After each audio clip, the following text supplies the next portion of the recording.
Assalamualaikum warahmatullahi wabarakatuh.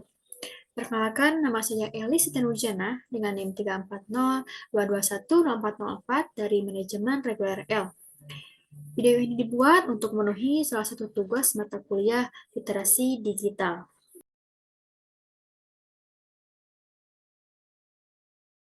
Untuk kali ini, kita akan membahas cara atau langkah-langkah menulis artikel yang baik dan benar. Artikel adalah suatu karangan yang dibuat berdasarkan fakta dan opini untuk dipublikasikan di media, baik itu media cetak, media online, bahkan sekarang ini banyak artikel yang diunggah di media sosial. Ada 5 tahap penulisan artikel ya teman-teman. Yang pertama ialah dapatkan ide, dan kedua membuat outline, dan ketiga kita penulisan artikel, dan keempat proses editing, dan terakhir publishing ya teman-teman.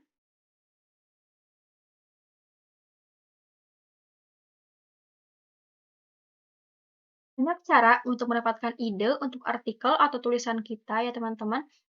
Kita bisa ngambil dari pengalaman pribadi atau pertanyaan orang lain yang diajukan ke kita, atau bisa juga dari keahlian atau keseharian kita. Jadi kita bisa ngambil ide yang memang dekat dengan kita ya teman-teman. Ada alat untuk membantu kita, di antaranya satu Bansumu.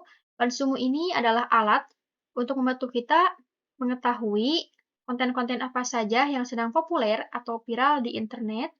Dan kedua ada Quora, yaitu alat untuk membantu kita mendapatkan ide konten atau artikel kita ya teman-teman. Setelah kita mendapatkan ide atau tema artikelnya, kita lanjut ke pembuatan outline. Outline itu adalah kerangka dari artikel kita ya teman-teman. Nah, isi outline ini adalah poin-poin utama artikel dan kerangka artikel. Cara pembuatan outline ialah: 1. Kembangkan tema besar menjadi topik-topik yang lebih spesifik. Dan kedua, topik-topik yang lebih spesifik tadi kita ubah menjadi sebuah kerangka artikel. Setelah kita membuat outline, kita mulai kumpulkan materinya ya teman-teman. Di sini kita mulai lakukan proses penulisan ya teman-teman. Caranya, yang pertama, kembangkan poin-poin yang tadi kita buat di outline menjadi sebuah paragraf. Terus mulailah menulis paragraf per paragraf. Dan tulis artikel dulu sampai selesai, nanti kita edit di proses berikutnya. Nah, jika kalian bingung untuk menulis paragraf awal, kita bisa gunakan pertanyaan, bisa gunakan fakta-fakta menarik, atau bisa juga kita gunakan dialog. Nah, semakin banyak referensi yang kita baca, semakin jago pula kita dalam menulis artikelnya.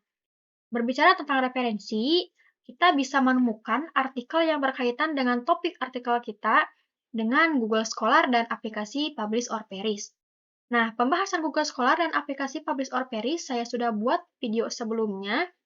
Nanti saya akan cantumkan video pembahasannya di akhir video ya teman-teman. Setelah naskah kita jadi, naskah kita sudah selesai, nah kita masuk ke proses editing. Yang kita lakukan yang pertama, periksa kesalahan pengetikan. Jadi kita periksa ada typo atau tidaknya di artikel kita. Dan kedua, periksa fakta dan data di artikel.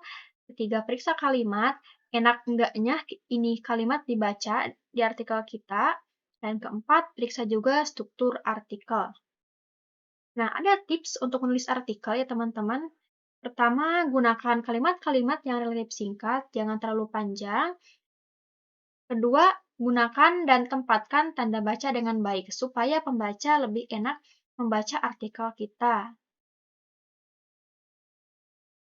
Jika artikel kita sudah jadi, sudah diedit, dan sudah benar, isi artikelnya kita bisa publishing ya teman-teman.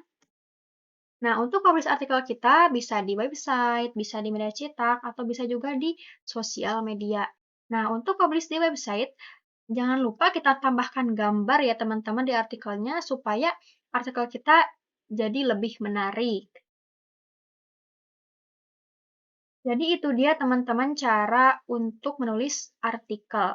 Intinya ada 5 tahap dari proses mendapatkan ide sampai ke publish artikelnya. Nah, teman-teman, ketika kita akan memastikan bahwa artikel yang dibuat kita ini sudah benar dan sudah baik, langkah baiknya kita gunakan tools berikut ini yang saya akan jelaskan. Toolsnya ialah Paraphraser. Nah, kita klik di Google Chrome. Nah, kita tulis di sini Paraphraser.io nih ya. Nah, kita klik. Nah, ini teman-teman tampilan awalnya. Nah, kita bisa di sini masukkan tulisan yang akan kita paraphrase. Teman-teman, nah ini kita ubah dulu bahasanya menjadi bahasa Indonesia. Nah, atau bisa juga kita upload filenya ya teman-teman. Nah, kebetulan saya mempunyai sebuah file tulisan esai. Nah, saya akan coba cek di paraphrase ini ya teman-teman. Nah, kita upload file. Nah, saya ini esai perilaku konsumen. Nah, kita paraphrase sekarang. Tunggu prosesnya ya teman-teman.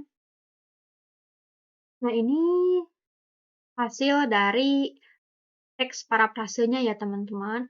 Nah, ini yang berwarna nih, yang berwarna hijau toska ini adalah teks yang sudah diparafrasenya nih ya.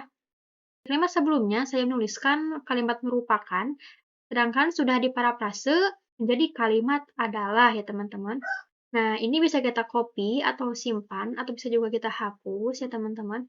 Nah, selain bisa memparafrase di paraphrasing tool ini, kita bisa summaries ini adalah untuk merangkum atau meringkas esai kita atau artikel kita.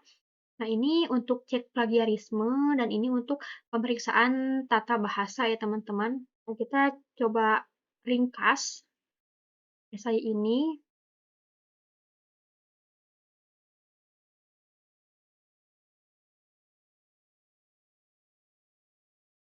Ringkas sekarang. Esainya disingkat seperti ini ya teman-teman, yang tadinya begini menjadi seperti ini gitu. Kita coba ya untuk cek plagiarismenya.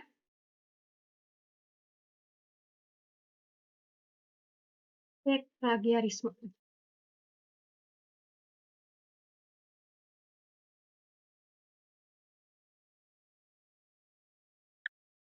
Nah, ini teman-teman hasilnya 100% unik. Jadi ini tidak ada plagiarismenya nih ya teman-teman. Jika nanti ada plagiarismenya, nanti di sini bakal ada dicantumkan kalimat mana yang mengandung plagiarismenya. Nah, jadi dengan paraphraser ini, selain bisa memparafrase, kita bisa juga mengecek plagiarisme, dan kita juga bisa meriksa tata bahasa, gramernya, dan juga bisa merangkum atau meringkasnya gitu ya teman-teman. Nah, jadi itu teman-teman cara untuk membuat atau memastikan artikel atau tulisan yang kita buat ini sudah baik dan benar dari segi tidak plagiarisme, dari tata bahasanya yang baik, dan juga ringkas. Jadi dengan menggunakan paraphraser.io. Sekian yang dapat saya sampaikan. Mohon maaf bila ada kesalahan. Wassalamualaikum warahmatullahi wabarakatuh.